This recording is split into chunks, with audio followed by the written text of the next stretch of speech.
இயேசு கிறிஸ்துவின் இன்ப இனிய நாமத்தில் வாழ்த்துகிறோம். இன்றைய வேத வசனம், சத்திய ஆவியாகிய அவர் வரும்போது சகல சத்தியத்திற்குள்ளும் உங்களை நடத்துவார். அவர் தம்முடைய சுயமாய் பேசாமல் தாம் கேள்விப்பட்டவைகள் யாவையும் சொல்லி வரப்போகிற காரியங்களை உங்களுக்கு அறிவிப்பார். யோவான் 16 அதிகாரம் 13 Today's Bible verse.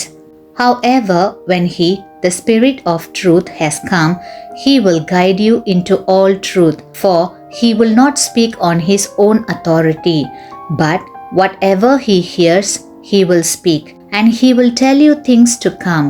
John chapter 16 verse 13. எப்போதும் தம் சீடர்களோடு இருந்து வந்த இயேசு தாம் சீக்கிரத்தில் பரலோகம் செல்ல வேண்டி இருந்ததை உணர்ந்தார். ஆனால் அவர்களை திக்கற்றவர்களாக விட்டு செல்ல அவர் விரும்பவில்லை. அதனால் ஆவியானவரை அனுப்புவதாக வாக்குரைத்தார். தங்கள் எஜமானனின் இழப்பால் துன்பத்தில் இருந்தவர்களை தேற்றவும், சுவிசேஷத்தை அவர்கள் வல்லமையாக அறிவிக்கவும் அவர்களுக்கு ஆவியானவரின் உதவி அவசியம் என்பதை அறிந்திருந்தார். எனவே ஆவியானவர் தேற்றரவாளராகவும் வழிகாட்டுபவராகவும் வருங்காரியங்களை அறிவிப்பவராகவும் வந்தார். கட்டாயப்படுத்துகிறவர் அல்ல, வழி நடத்துகிறவரே ஆவியானவர் என்று வேதாகமத்தில் கூறப்பட்டிருக்கிறது.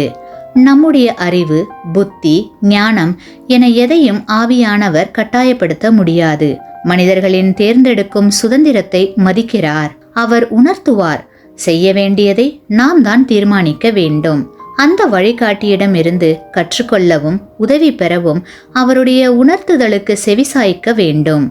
அதற்கு கீழ்ப்படியும் ஆசை வேண்டும். தீர்மானத்தின்படி நடக்க வேண்டும். அப்படி இல்லையெனில் நாம் நம் ஆவிக்குரிய வாழ்வில் கனிதர முடியாது.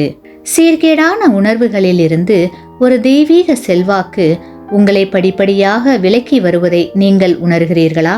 அந்த செல்வாக்கு உங்களை நீதியின் பாதையில் நடத்த வேண்டும் என்று விரும்புகிறீர்களா? அப்படி நீங்கள் விரும்புகிறீர்களானால் அந்த வழிகாட்டி நிச்சயம் உங்களில் கிரியை செய்வார்.